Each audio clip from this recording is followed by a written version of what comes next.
All praises and glory to Yahweh Bahasham, Yahweh Shai, Bahasham Ha, Rakat Kudash, double honors unto our apostle elders, which rule great millstone well, and Shalom to the hopeful elect of the nation of Israel. May you endure into the end. Shalom Wa Abababal.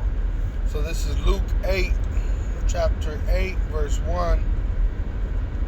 Excuse me.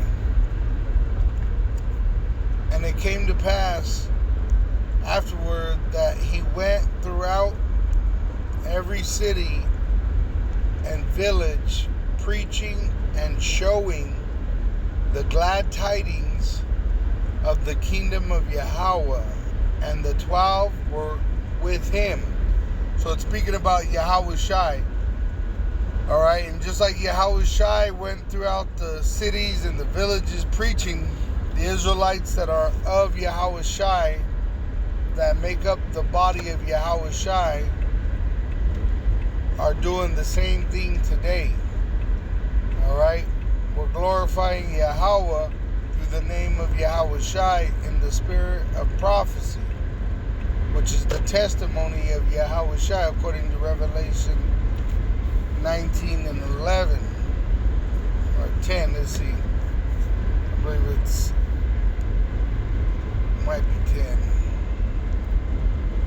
Yep, 10. Just get right to the point.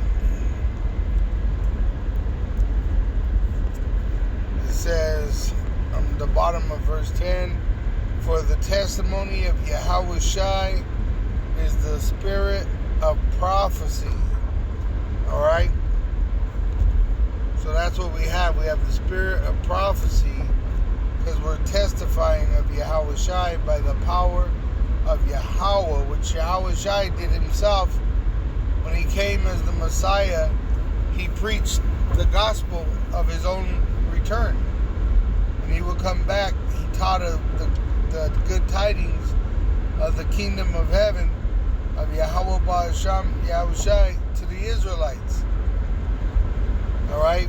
The 12 that were with him were the 12 that were chosen out of the nation of Israel, alright, to be the main foundation of the kingdom of heaven. Now, one was rejected, which was Judas the Iscariot, alright, for betraying Yahweh Shai.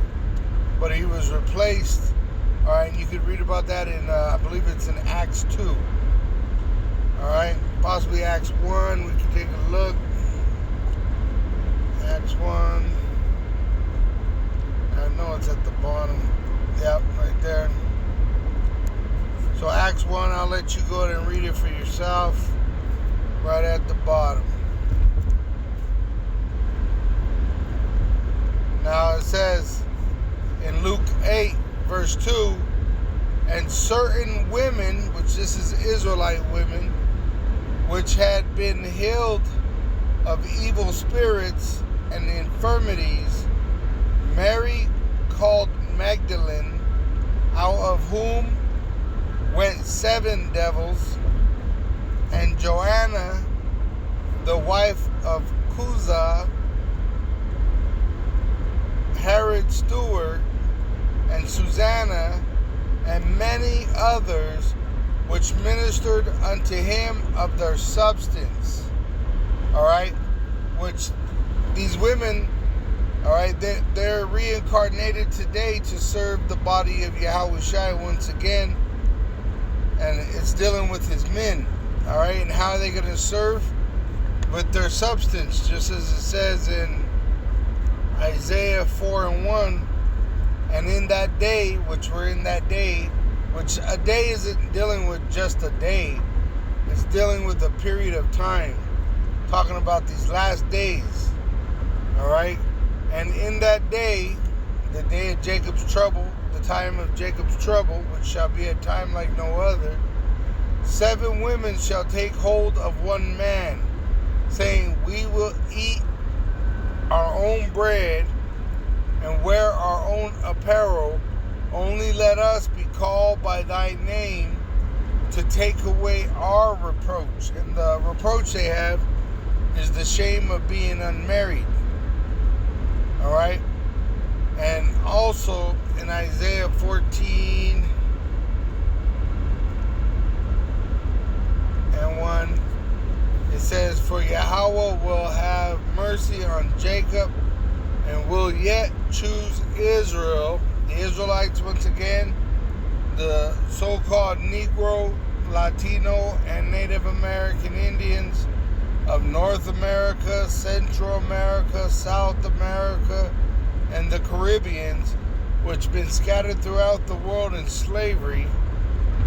All right? It says, "And will yet choose Israel and set them in their own land." Our promised land, our own land, he's speaking of, is the land of Israel. Right now, you got some bastards in our land, some counterfeits. It says, "And the strangers, which are the Israelites, that, are not truly in the faith yet. They may have faith, but they don't, not know the truth completely yet. But when they hear this truth, and when the time of persecution begins, this is going to cause them to turn to the house of Jacob," which that's why we're the gates. We're the gates to the kingdom of heaven. And really, the elect men are the kingdom of heaven. All right? And every kingdom needs women to bring forth children. All right? So the Lord has promised 144,000 elect men, including 1/3 of Israel, to be saved. Through those elect men that are saved, all right, which there be women and children also saved, but through the elect men do the rest of Israel come back. All right, through the loins of the elect do they come back into existence, reincarnation, through procreation. But instead of being born in mortal flesh, they'll be born in perfection. All right? It says, "And they shall cleave to the house of Jacob." All right? Which they're going to take on the truth. All right? Now, you're going to have some Israelite men that are not prophets, but they're still ordained to be saved. And they're going to be helps to the church.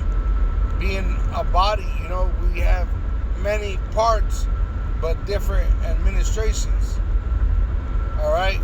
So the elect men that are doing the will of Yahweh Ba'asham Yahushai are the pretty much the beginning of the kingdom of heaven. And those apostles that were with Yahushai, they have been reincarnated into this generation to receive that salvation. When Yahushai returns at the commandment of Yahweh, all right, he's not just going to save men. He came to save his elect men, but there's going to be a great multitude with him. But even a greater multitude are going to perish when Yahushai returns because of their rebellion. With that, I want to give all praise and glory to Yahweh Ba'asham, Yahushai, Ba'asham Ha, B'Kakudash, double honors unto our apostle elders which rule great millstone well, and shalom to the hopeful elect of the nation of Israel. May you endure to the end. Shalom.